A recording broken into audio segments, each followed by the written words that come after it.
Hello, everyone, and welcome to David and Jeff's Survivor Podcast. I'm David, and with me, as always, is Jeff.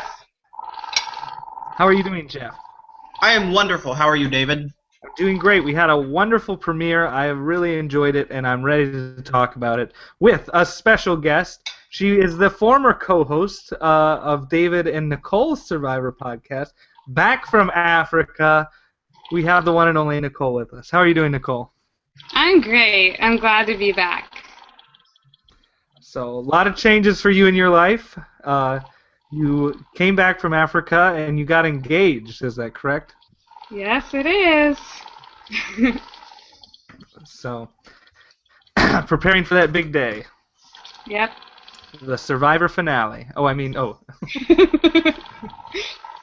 2 big days. 2 big days. And, Jeff, still not engaged, right? Not that I'm aware of. Okay. I haven't been told differently, but as far as I know. So, we're glad to have you back, Nicole. We always enjoy talking with you, and I really enjoyed it when you were the co-host. Not that I don't enjoy it with you now, Jeff. But I'm kind of irreplaceable, though. I mean, there's something that's been missing on the show ever since I left. No offense, Jeff. Offense.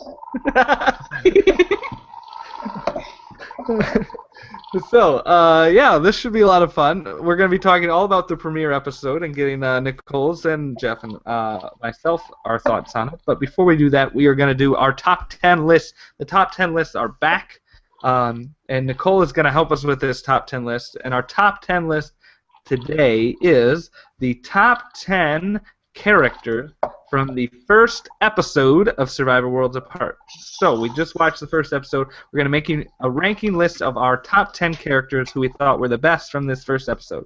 Doesn't mean they're the greatest players or the smartest, but it means that they were entertaining and captivated our attention. So I think we're going to start with myself, and then we will go to Jeff, and then we will have Nicole go, and we'll keep going like that until we go from 10 all the way down to 1. So, are both of you ready? Mm-hmm. All right. So my number 10, I'm going to go with this person was talked about a lot, but wasn't actually shown as much. I think she's still an interesting character, and I'm excited to see more from her, but that's why she's not farther down on the list. So I have Shireen. I think she was interesting, but like we said, she wasn't the focal point of everything. They was more talking about her and less showing her. So, you guys agree? Disagree? I had her up a little higher, but I can understand what you're saying. Yeah. Was she on your list, Nicole? She was not on my list. All right. So then it's probably the perfect spot for her. Jeff had her a little higher. You didn't even have her on the list, so I think we're good. So, Jeff, who is your number 9?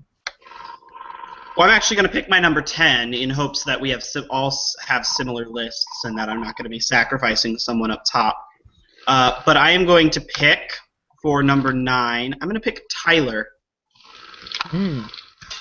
I thought Tyler showed a lot of good strategy. I think he is right now probably the most likely on the white collar tribe to win. I think he had a really good quote with the whole, yes, we're the white collar tribe, but we're going to need to be blue collar enough to win. I thought that was a pretty good quote, a pretty good understanding of the game. So I like him. Yeah, Tyler was actually not on my list. He was it was between Shireen and Tyler for me, so I picked Shireen. But I thought he does have a good strategical mind. I think he can go far, but he just wasn't as captivating this episode to me. But I can respect him being on the list. Oh wait, I have a question. Are we supposed to have included So if? It's up for interpretation. Okay. Because, well, I mean, but she was allowed to be included? Yeah, she was allowed to be included. I was looking at the people I left off, and you guys are like, I left Tyler and Shireen off, and I'm like, who are you putting on this list? Like, were you a big Sierra fan or something? So okay, that makes more sense. I'm content. Okay. Nicole, did you have Tyler on your list? Actually, I didn't have Tyler on my list either, but I think that he is someone who is worthy of being on the list, so it's okay. All right. So give us number 8 on this list, Nicole. I'm gonna go with Lindsay. I just thought that she was very interesting, and all of her tattoos intrigued me, and her facial expressions, the way that she was interacting with people, I thought made her an interesting character. All right. Jeff, was Lindsay on your list? She wasn't, but I'm okay with that decision. Yeah, she wasn't on mine either.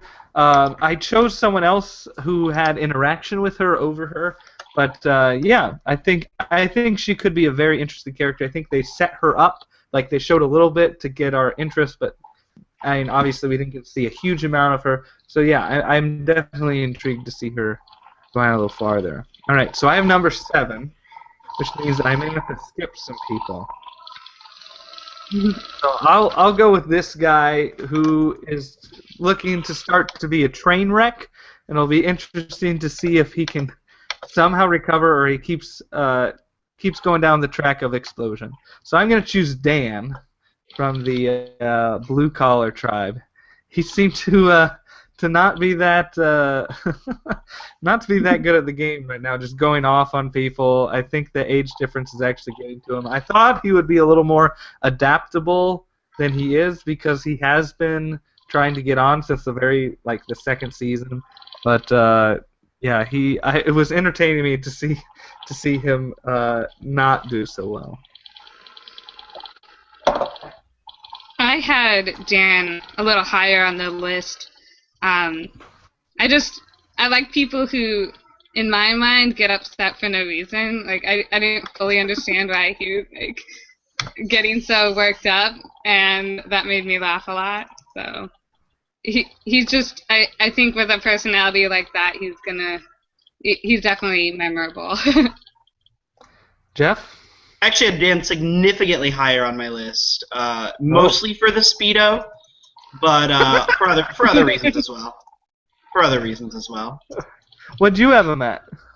2. Oh, 2. Wow. Okay. I really like Dan, and he had some just good character scenes all around. But I'm content. Yeah. Well, he was my actual 7, so he wasn't like he was 9 or 8. But all right, Jeff, you got number 6.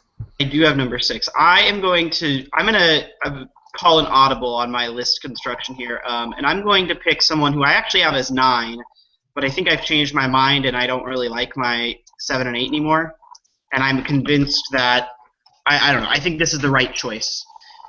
David just left the call, so we're gonna keep going, and because we're still alive, and hopefully he will come back. So my number. This is my number 9. It will be number 6 for the group. For the group grade, it is Mike Holloway. I like the fact that he ate a scorpion, and I like the fact that he's friends with Dan. So.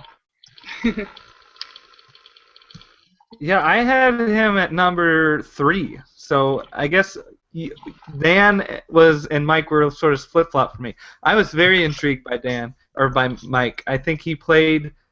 It's interesting to see how I think he's doing very well at the social game, but yeah, also the craziness of like eating a scorpion and throwing up and doing some crazy stuff as well. So yeah, I really liked Mike. I had him lower on the list, but I also liked him too. It was just so weird and unnecessary, it seemed, for him to eat scorpion, but like he said, he went for it, and good for him. I always love when they resort to eating bugs on day 2. It's like you can't be that hungry yet. And a scorpion of all bugs, Right. It wasn't Wouldn't you be worried or that it would beetle. eat Wouldn't you be worried that it would kill you or something? Well, if you take the pincher off, that's where the poison's located. I still I wouldn't. I don't trust myself to take the pincher off in the right place. Like I'd be afraid that I'd take it off a little bit low or something, and Yeah. like I was that's thinking just. the same thing. I was like, oh, I don't want him to die. Well, the good news is he threw it up anyways. So. Oh, good. Yeah. All right, who do you have as number 5, Nicole? I have Rodney because he had this tattoo on his arm in honor of his dead sister and told this very interesting story of finding her with blood all around and everything, and it was very shocking and surprising and interesting that he said he was using that as a strategy in the game to get people to, be interested in him and talk to him or whatever. And I wouldn't use, a dead person as a way to get farther in the game, but people have kind of done it before, so.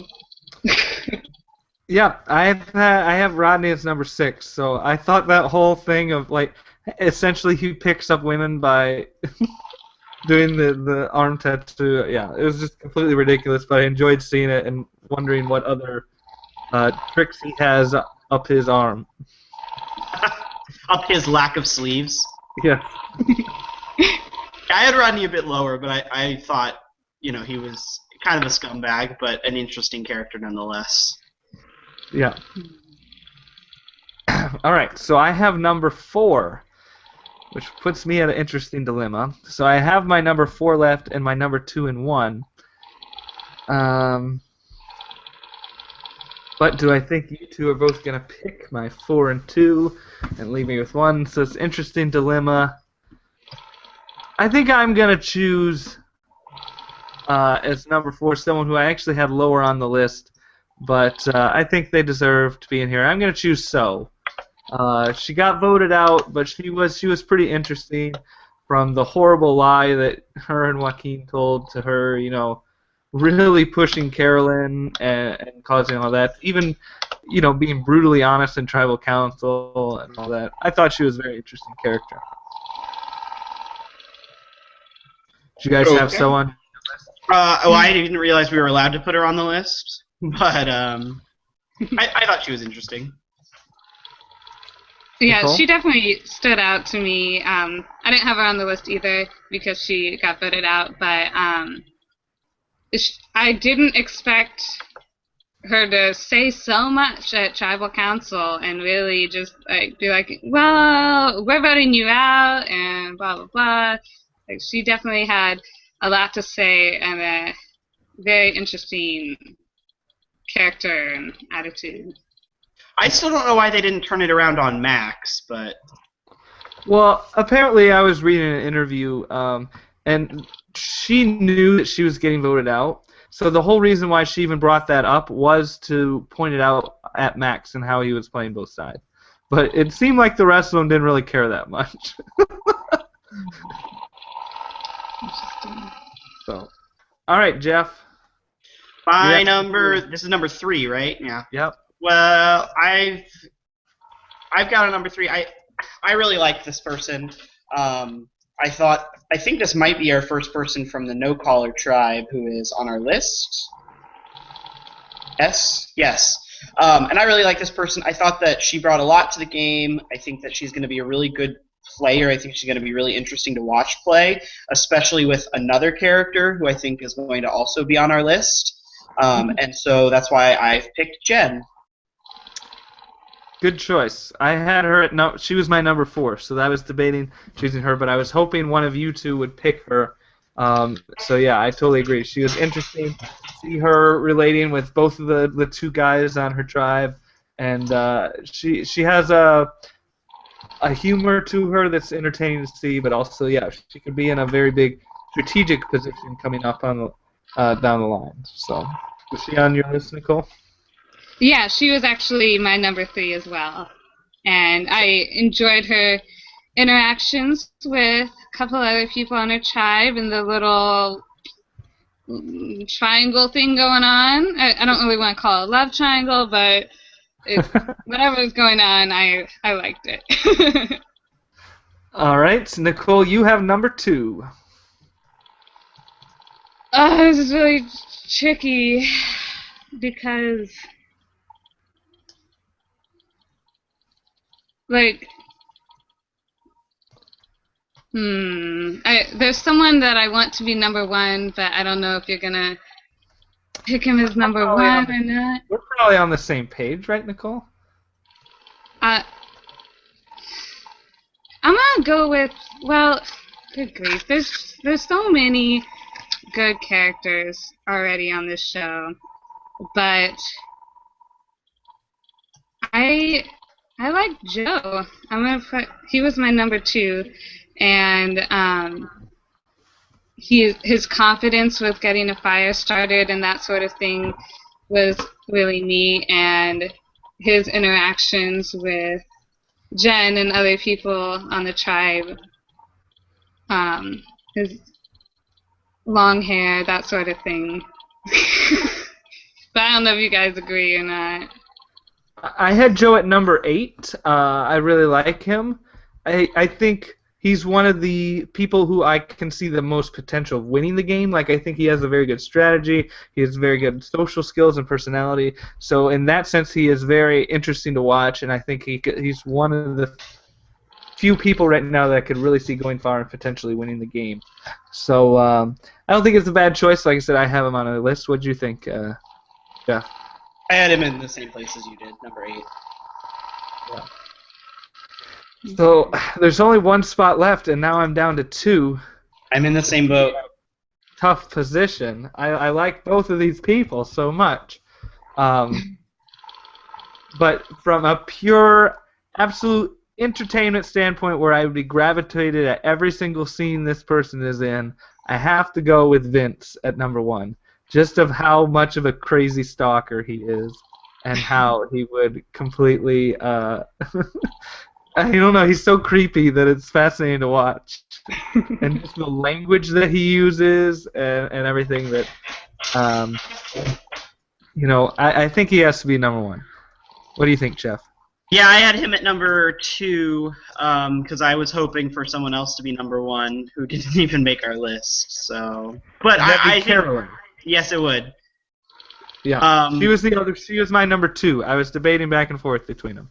Yeah, but I don't know. I like Vince a lot. I think he's a good character, and I think he will hopefully provide us with plenty of more entertainment throughout the season. Yeah. I had Vince as number 1, and he just, from the very beginning, those feathers in his hair, I was like, this guy is great. He sells coconuts. And those awkward long hugs that last longer than they should, like, I've experienced those before. Sometimes I'm the one that's making them long and awkward. And, yeah, he's just very entertaining to me. So, where did you have Carolyn? I mentioned Carolyn. What? I was asking Nicole where she had Carolyn on her list. I had Carolyn as number 7. Okay.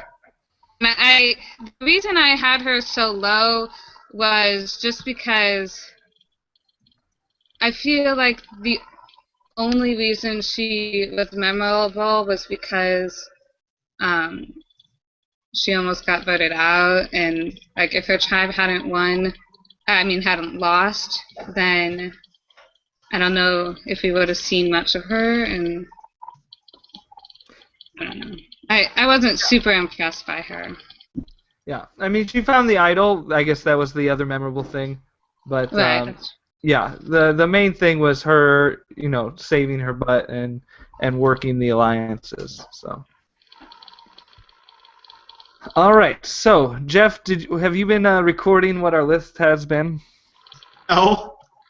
Have you? No. All right. So let's try to do this. Number 10 was Shireen. Number 9 was Tyler. Tyler. Number 8 was Lindsay. Number 7 was Dan. Number 6 was Mike. Mm-hmm. Number 5 was Rodney. Number 4 was So. Number 3 was Jen. Jen. Number 2 was Joe. And number 1 was Vince. So, there we go. We figured it out.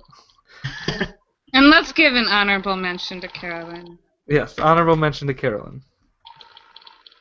So, all right, there's our top 10 list. We'll be back next week with another one. But let's get started talking about this episode. So let's first start with the no collar, white collar, blue collar. What were your initial thoughts of this twist when it played out the premiere? Do you think it was good? Are you excited they did this? It's not that big a deal at all. What were your thoughts, Nicole?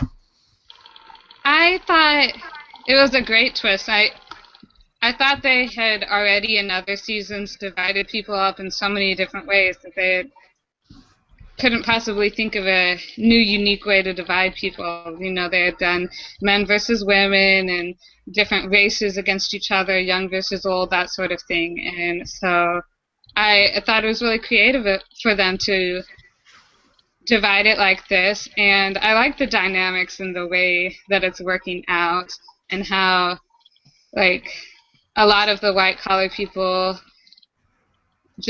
they all kind of wanted to be leaders and that sort of thing, and they couldn't get a fire started, which I thought was hilarious. And especially that one guy who said something like, well, we hire the blue-collar people to make fire for us. I think that was Joaquin, yeah. Yeah. So it's very interesting. I like the dynamics in the way that it's started out, and I'm interested to see how it continues. So, awesome, Jeff. What do you think of how this twist sort of played out? Well, I thought it was really fun. I think the blue collar and the white collar really played into their quote unquote stereotypes really quickly. Whereas the no collar, I was kind of surprised by that they were a little bit harder working, a little bit more uptight than I would have probably guessed that they would be. But I thought it played out really interestingly. It sounds like, based on interviews, that the white-collar tribe was really corporate about everything, which is not surprising. So. Yeah. I think this is going well. I enjoy it. Who knows how long this will last? It'll probably only be like 4 episodes before they, switch up the tribes and mix it all up. But yeah, I like how most of the people haven't really embraced their label, and it's interesting to see that dynamic and how it plays out. Let's talk about this other twist that we had. The whole 2 people have to go and make this decision. Turns out to be honest or deceive, and choosing a big bag of rice or a small bag of rice and a clue. What did you guys think of that? I thought it was go ahead. I thought it was definitely an interesting twist. I felt bad for, I think it was the blue collar tribe who told the truth and then people didn't believe them anyways. I was like, no, and I kind of thought that something like that might happen, and it was very interesting and stereotypical that the white collar tribe decided to go with the deceit, even though they didn't do a good job deceiving their tribe. And so, it's an interesting way to start things out. Yeah. Yeah, I thought that the addition of 2 people made it really interesting because at any point in time, anyone can defect, right? And it's almost like Sophie at the Survivor South Pacific Final Tribal Council, when she told everyone that they had lied to Brandon about finding the idol and all that type of stuff. Like, that could happen at any time. And I think that adds an interesting dimension. But it does put those 2 people kind of in an insta-alliance, especially if they choose deceive, which I kind of like. And I like the fact that they gave them the small bag of rice anyway, to kind of be able to say, look, we got something. But I was not surprised that the white collars were the only people to choose deceive. Yeah, it was some interesting things. first of all, even the big bag of rice is not. Survivor has given people much bigger rice things before. So, like we said, even the big bag of rice, like it seemed like it was half empty. so I can understand why the blue collar people are sort of skeptical. Like, oh, really? That's the big one. Um, but yeah, I think it's smarter at this point to go with the honest. I mean, when having another person and you just started the game, you don't know how much you can trust them. So like you said, Jeff, anyone can defect at any time. So it's better to go with honest. And what can they really say then, to turn people against you? Nothing. So yeah, I thought it was a dumb move to pick the deceive, and especially the lie that So and Joaquin told. Like Survivor's gonna have a neutral one. Well, I think that they could have. I think that another interesting thing would have been if So had gone along with Joaquin, and then come up with some sort of lie for example, like defect immediately. Say Joaquin would not let us pick honest. He was so intent on picking deceive, and eventually the producers told us we had to make a decision, otherwise we wouldn't get anything. If we couldn't come up with a decision, and then just defect immediately. So you get the clue, puts Joaquin in a bad light, and everyone trusts you. Yeah, yeah. And I think she so said in an interview that later on she did end up telling Shireen that they lied and took the clue. But yeah, I think if she would have, done something like you said, or even if they would have taken it and said, "Hey guys, here's the clue," and had everyone look at it. I mean, at least then, there's a little bit of trust, but then everyone can get time to find the idol. I don't know. There's lots of different ways that you can do it that I think they chose pretty much the worst way possible. Not only did they lie, but they chose a horrible, unconvincing lie. And even the way that they said it, they didn't really sell it at all. So yeah, there was like these 3 different ones, and there was like honest and deceive and neutral, and we just chose the neutral. Yeah. So that was pretty bad. And then they didn't even get the immunity idol. Like after all of that deceitfulness, it didn't amount to anything for them. Yeah, it was pretty funny to see Carolyn. I mean, kudos to Carolyn for being bright and saying, realize, like, they probably have it. I'll just go see where they are. And if you've seen enough Survivor, you know the general types of places that they like to hide idols. So, great on her for figuring out and outsmarting even them. So. Yeah, I agree. So let's shift gears, and we talked a lot about the white collar. Let's talk about this blue collar. So you have Dan and Mike, who sort of have this instant bond and alliance, but they clearly seem to be on the outside of this tribe, mainly because of Dan. But I think some people were leery of them, just having that instant alliance, and then. On our preview podcast, Cass was thinking that Lindsay was going to be looking for a father figure and team up with Mike and Dan, but it looks like she's more looking for a meathead figure and went with Rodney instead. What do you think of that? The whole Rodney, we talked a little bit on the list, with his tattoo, getting sympathy from the women and everything.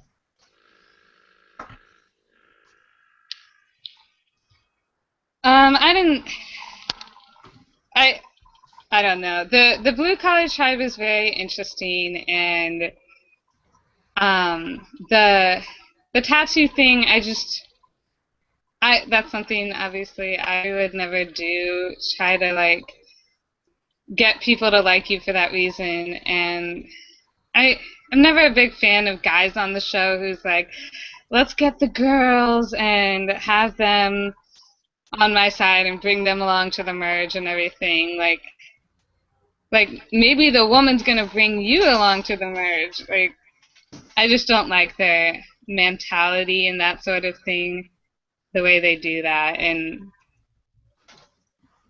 I don't know, the Mike thing, and it's just very interesting dynamics. I can't wait to see more how everything's gonna play out. Yeah, I Jeff? just thought it was kind of sleazy. Like that's just not something that you do. But Rodney's proven probably that that's just the type of person he is, and it may get him close to $1 million, but I don't know. It feels almost Hance-like in a way. Yeah. Yeah, I agree. It's interesting though.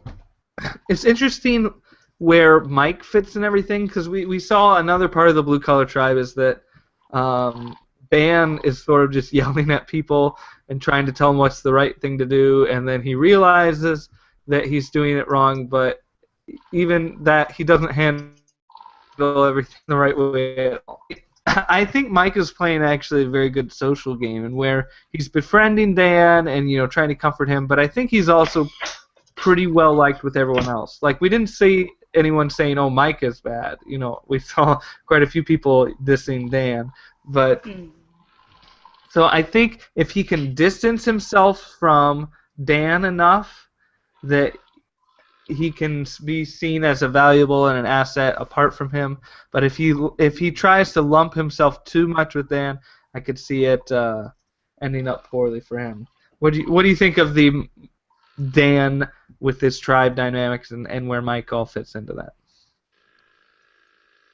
I don't think Dan's gonna make it far with his tribe because he's just immediately on the outs because of his personality. He's just not getting along with them well, and I don't know how he can repair that and make an alliance. It doesn't seem like he's really close to anyone else besides Mike. Jeff? Yeah, I like Dan a lot, but I do agree that it does seem like he's in a hard place. I will say, though, I don't see his tribe losing very soon, so I don't know that he's actually going to have to go home very soon. Maybe a few tribal councils when maybe there's a tribe swap or something. But I like Mike. I like Dan as well. It's unfortunate, though, that he has kind of found himself in that position. Yeah. Yeah, he did not quite adapt as well as he needed to in his stride. And like you said, if he keeps winning and they make it to a swap, maybe him and Mike, defect and join some of the other tribes, and they could make it far in the game. But I think Dan's only hope is to keep winning unity. Otherwise, he's gonna be the first one.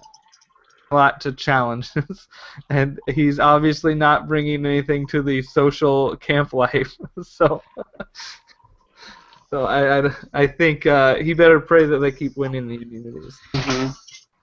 So let's switch over to the no collar and talk about this love triangle between Vince, Jen, and Joe. What were your thoughts on this, Jeff? Well, I think that you've erroneously described it as a love triangle, because I feel like for a love triangle to exist, there needs to be two things, which is a love and also a triangle, neither of which exists in the no-collar tribe. So, no, I think it's just like Vince was really, I don't know, it's almost creepy the way that he approached the situation. So I don't know, it was very off-putting and very telling about the way that he's probably going to play this game. And I could see him going a couple of ways. I could see him going like the Jamie Newton way, which is just to go total ballistic whenever he thinks something goes wrong, which is possible. I could see him going just the like Cochran paranoia way, which is always be paranoid, and that ends up working in his favor. I don't see that as a very likely scenario, but I don't know. Yeah, Nicole, any thoughts? I thought that Vince, it's so risky, and I never quite understand when people like instantly try to latch onto someone else and be like, wow, let's have an alliance, we're really close, we have some kind of spiritual connection or whatever. Like, I get it that people can have a good feeling about someone from the beginning, but it's always risky because you don't know the person that well. And so he kind of latched onto Jen right away, and then Jen wasn't ready for that kind of commitment, and there she was talking to Joe, and that really, got Vince very worked up, and I I like Joe a lot, and I like that he's more of a normal kind of person, and he sort of uh, isn't as creepy. And I think Jen recognized that about him, and that's part of the reason why she was, being friendly with him and talking to him was because she probably likes his non-creepiness. Yeah, I don't think Joe, was. I don't know if he was even like really flirting or anything. I think Joe is just a naturally social person, and I think that he's likable, and everyone on this tribe pretty much likes him. I mean, you see, he started fire very quickly. I think he is someone who I think can go very far and win the game if his tribe, if he can get in with the numbers and isn't perceived too much of a threat later on, I think he could win. I sort of see him like JT from Tocantins, where everyone just sort of likes him and they naturally want to see him go far. But yeah, Vince is just so paranoid that if anyone is talking to her at all, it is like a creepy stalker. That he thinks something is up. So, but the interesting thing is, as we saw in the previews, I think there's actually someone who will probably go before Vince. Mm-hmm. I think that there's someone who is more on the outs of the tribe than Vince is, which is really saying something. But yeah, and one way I'm sort of happy because then we get to see more creepy Vince for a while. But yeah, it'll be interesting to see. And who knows? Maybe they can pull out quite a few wins, and they won't have to vote anyone out. But it will be interesting to see. And yeah, like you said, Jeff, I don't think there is actually a love triangle because there is no love and there is no triangle. But I guess if we were looking through the mind of Vince, it would probably be a love triangle. But through any other person, it's just a creepy stalker. But we really didn't have anything else about the no-collar tribe. I mean, we didn't really see any of the other three that much, other than that weird thing where Will was talking about making sandwiches, which was the most bizarre thing at the beginning of the game. Like, how the heck are you going to make your tribe sandwiches? But we didn't really see. So many people don't seem to have faith in him, but his tribe has faith in him. And I'm sure if he tries really hard, he can pull together a sandwich. I mean, there are fish in the ocean. You can make a fish sandwich. I mean, bread, it can't be that hard. He doesn't need bread. All he needs is sand, because it's a sand witch. A jellyfish sandwich. All right. So, but anyways, yeah, we didn't really see much of the rest of them. So I guess it was Haley. Other than that, we didn't see much of Will. And who's Nina. The fourth? What? Nina. Oh yeah, Nina. But from the previews, we're gonna be seeing a lot more of Nina coming up. But yeah, this episode we did not see her, other than telling her tribe, "Oh, I have cochlear implants." Really didn't see much there.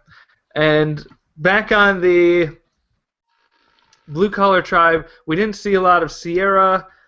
We saw a little bit of Kelly, but both of them we didn't see a lot of either. So let's go to this immunity challenge. I really liked this immunity challenge a lot. Having them have choices, I think, was a fabulous idea. It's very interesting, and it gives people maybe, like, even the audience, maybe they just screwed up right there by making that choice, or maybe they didn't, and that's the choice that's going to make them win. So I found it very compelling and entertaining to watch. I think it made the challenge more difficult. If it would just have been, all right, go unlock with the keys, do the ladder, all right, do this puzzle, I don't know, it's pretty standard, been there, done that. And so I thought this added a whole bunch of new dynamics and was really cool. And I hope we see more of these choices in future challenges. What do you guys think? Yeah, I completely agree. I would be okay with a choice in every challenge because it does a couple of things. First, it allows the audience to play along in challenges where traditionally you can't do that, right? Like, traditionally the audience can only play along in memory and in trivia. But this gives you a chance to, like, play the what if, what would I do kind of game, rather than just watch the challenge unfold. Additionally, it gives the tribe that loses an extra layer of strategy, because if you're going to vote off, for, like, the person who did the worst in the challenge? Do you pick the person who couldn't do the puzzle, or do you pick the person who chose the puzzle that we were going to do? So it just adds that extra layer of strategy, and I think that's really intriguing. Although I did hear the white collar, you were allowed to switch puzzles, but the white collar was convinced that the 50-piece puzzle was going to be the number tiles, which is what I thought it was going to be too when he was talking about it. Thought it was just going to be put these numbers in order from 1 to 50, but it was not, and that's kind of what messed them up. Max was apparently the one who initiated that decision, and I'm not surprised, seeing as he's such a student of Survivor, that he would think that it would be the number pieces. Yeah. I enjoyed watching the challenge also, and it was really cool to see. I liked watching So like fly through those knots. She just did that really fast, and I thought that was pretty impressive. I thought it was interesting how everyone started out with the key trying to unlock, and then like everyone switched to the knot strategy. And I wonder if any of them had stuck with the key strategy, if they would have eventually, if that would have helped them or just brought them further behind. I guess we'll never really know with that.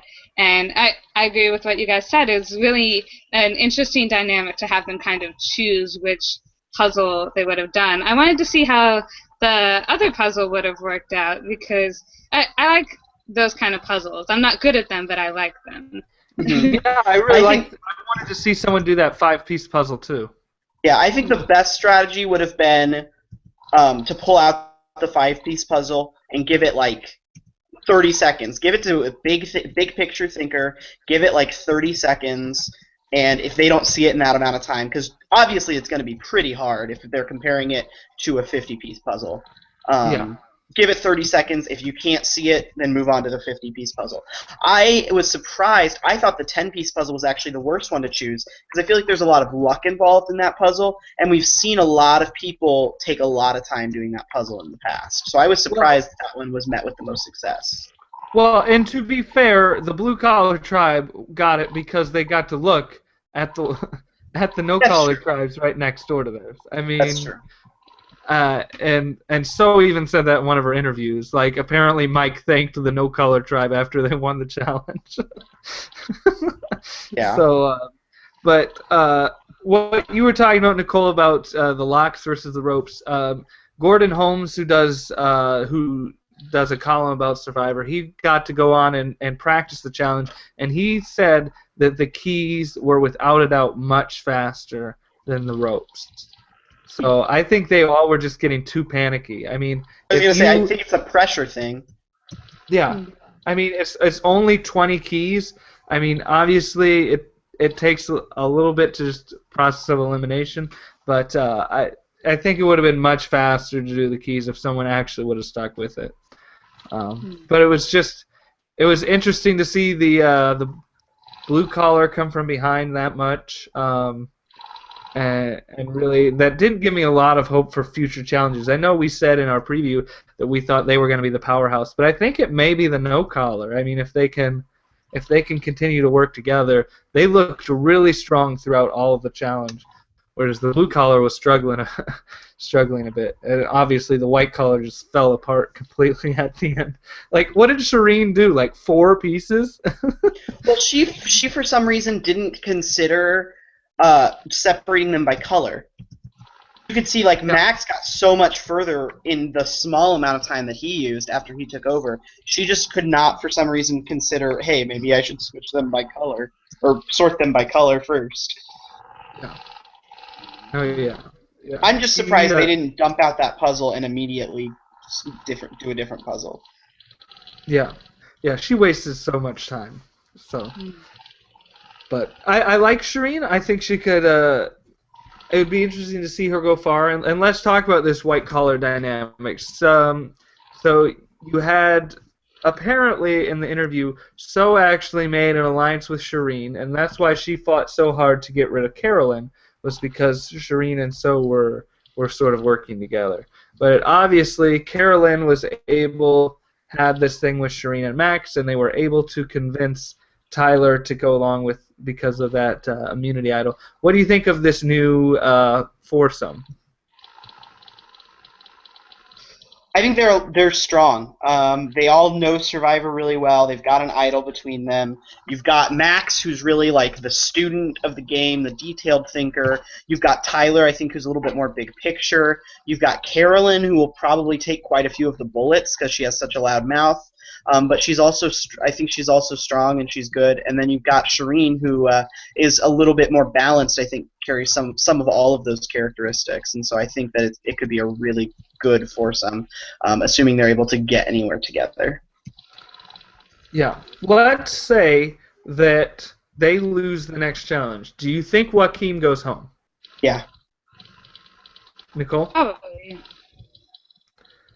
Because part of me thinks maybe Tyler and Max would be like, we need to stay strong. As much of a meathead as Joaquin is, we need to keep winning challenges. I think Max has watched enough Survivor to know that that's not necessarily a winning strategy. Yeah. I'm sure they'd throw around different possibilities and ideas. And maybe they'd still stick together in the end, but definitely consider what would make us stronger in that sort of thing. I don't fully... I guess I haven't gotten a very good impression of Shireen yet and who she is as a person, how she plays the game. I guess I didn't see enough of her to really get a good feel for what she's gonna offer to the game. Yeah. Because, I mean, what if she completely blows another challenge, like is the main point of losing? I could see them strongly considering, for the sake of all of us moving forward in the game and not getting Matt Singed. But Matt Singh member one. It's true, but I guess it depends on if you want to be with only one other person left on your tribe, or if you want to have some sort of numbers, Sure. But yeah. What do you guys think of Tribal Council?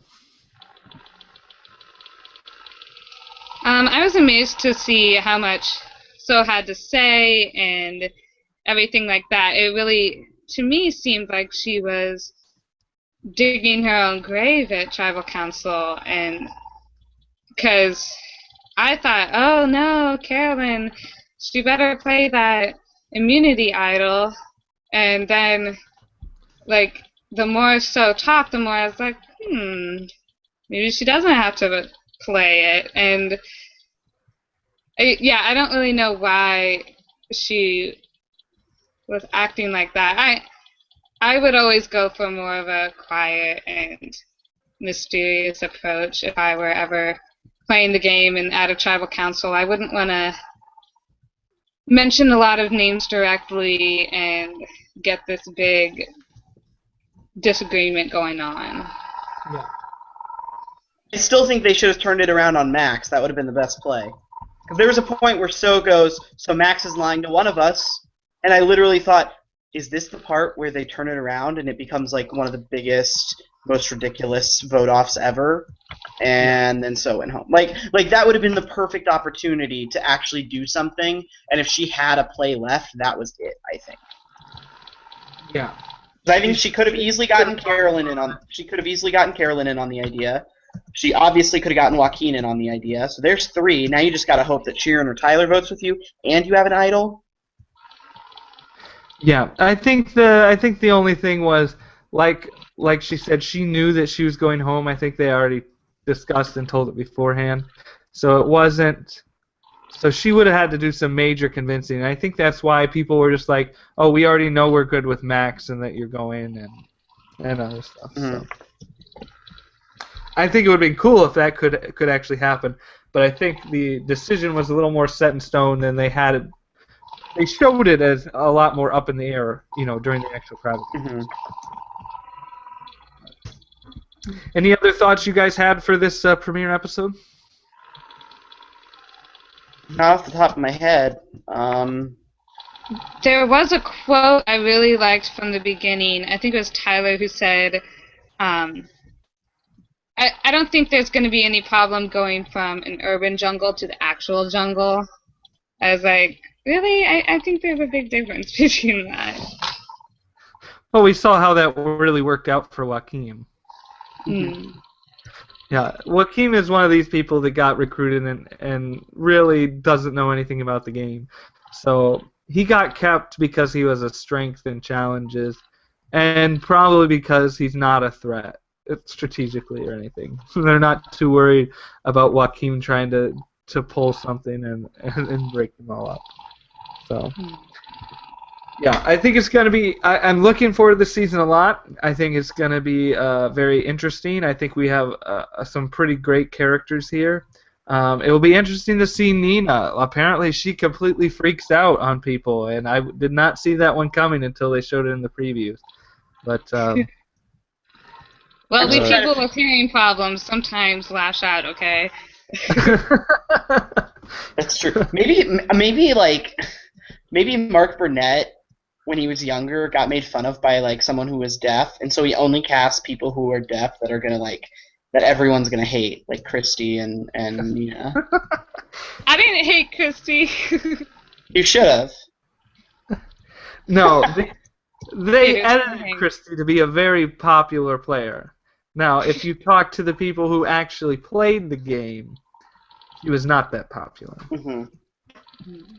So, but it does not look like they're giving such a popular edit to Nina.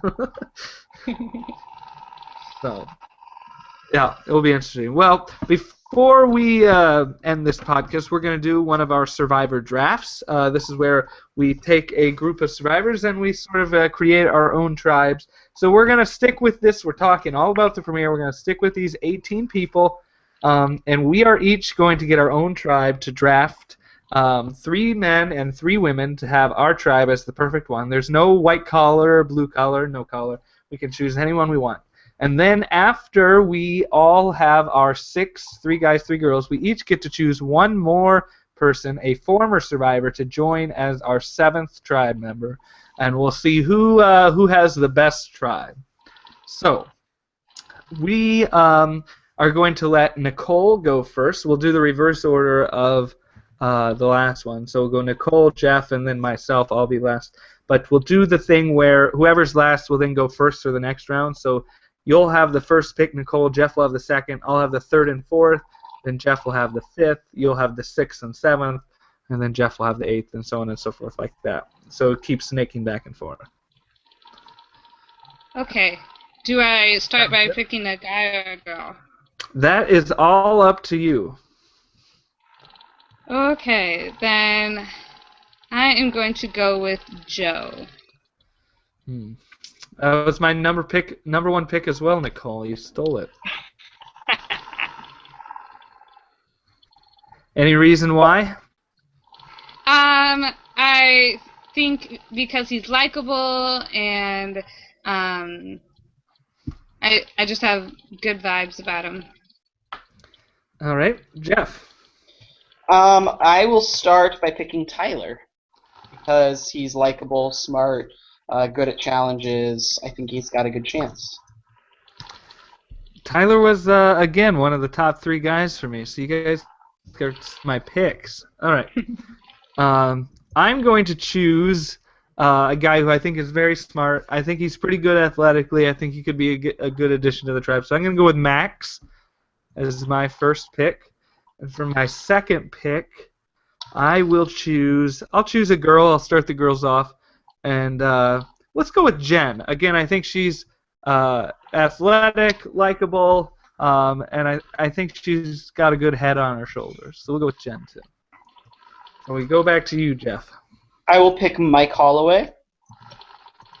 He was my other guy pick. Yeah, you guys are stealing my people. Look, somebody has to take Joaquin, Nicole. Why not you? Why not now? Nicole, you get 2 picks next. You get 2 picks. Okay, for a girl, I'm gonna choose Haley.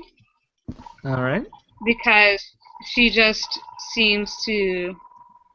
I don't know, I just like her personality. She seems likable and pretty smart and that sort of thing.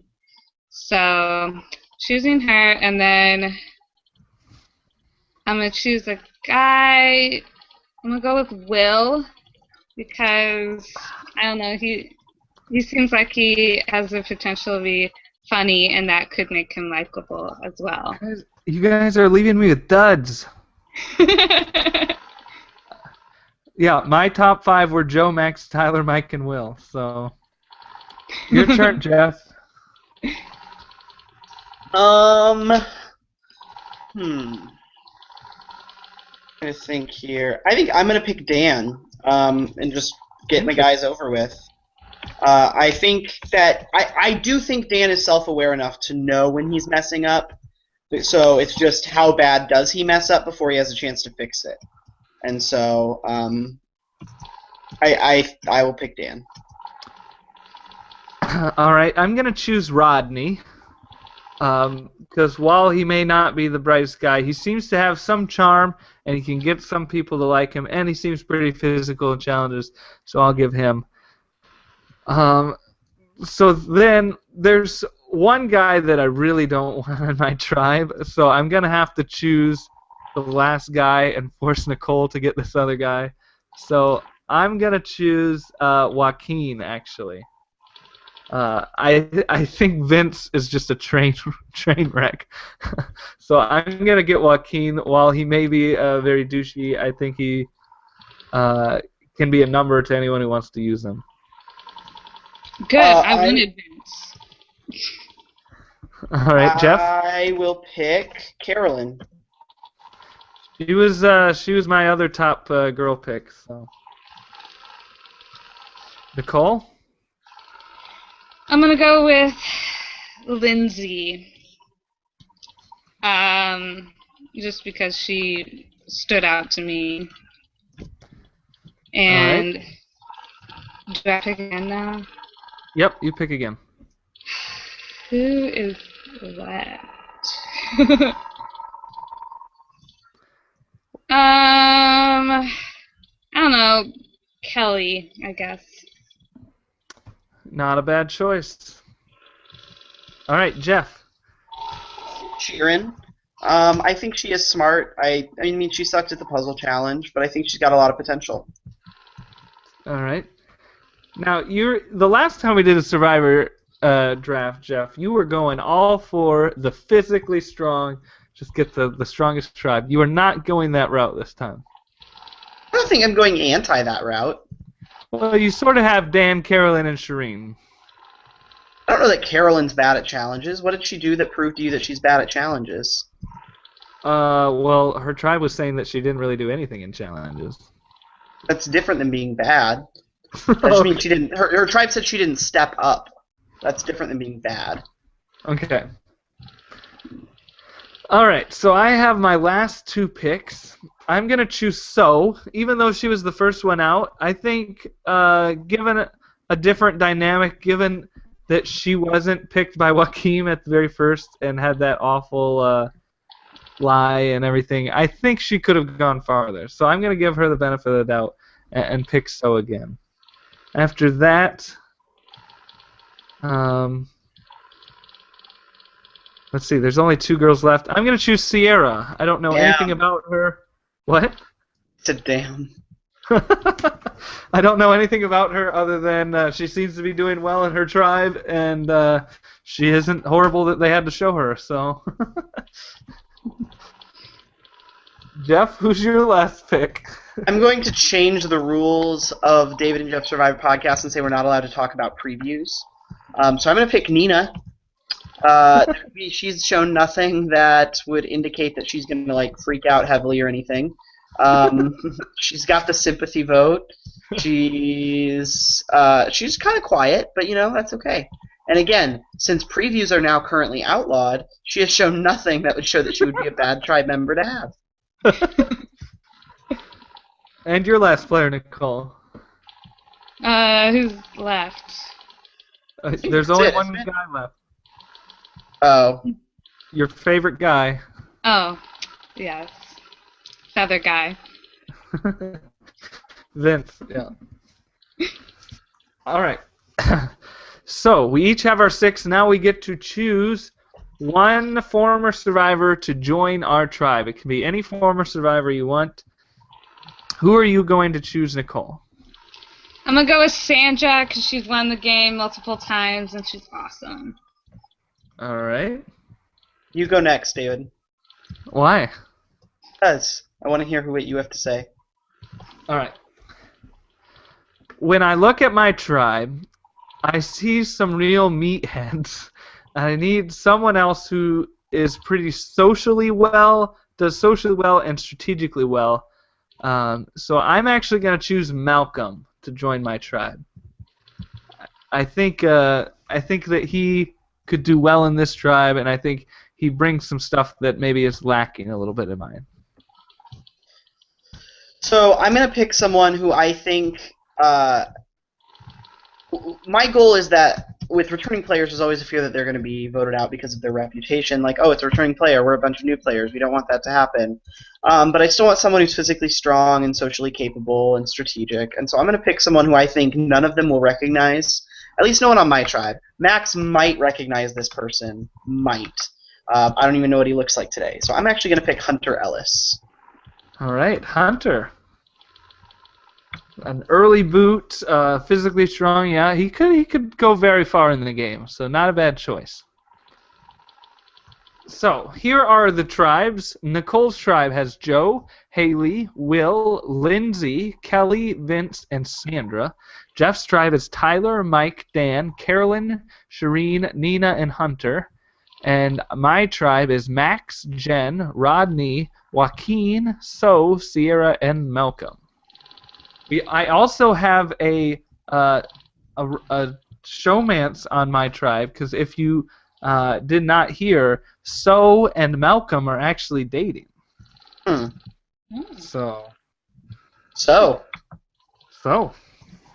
maybe that will put them as a power couple controlling, or maybe it will target them, and So will be the first one out again. But who knows? But who do you think has the best tribe? Let us know. You can let us know on our Facebook page, David and Jeff Survivor Podcast, or on our website, survivorpodcast.blogspot.com. If you want to hear our podcast and know every time we do a new one, Jeff, what is the way that they can do that? They can log on to their iTunes, David, and you know what iTunes does? If they hit the little subscribe button next to our name, the podcast just shows up on their computer, almost like a burglar snuck in the middle of the night and uploaded it, which is totally not happening. Wink. So there you go. If you missed our preview podcast with Cass and Kathy Sleckman, be sure to go back and listen to that because that is a blast. And I think Kathy even predicted that So was going to be the first one out of that tribe. Did she not? I can't remember. If she didn't, it was one of the first. So Kathy's doing pretty well so far. Yeah.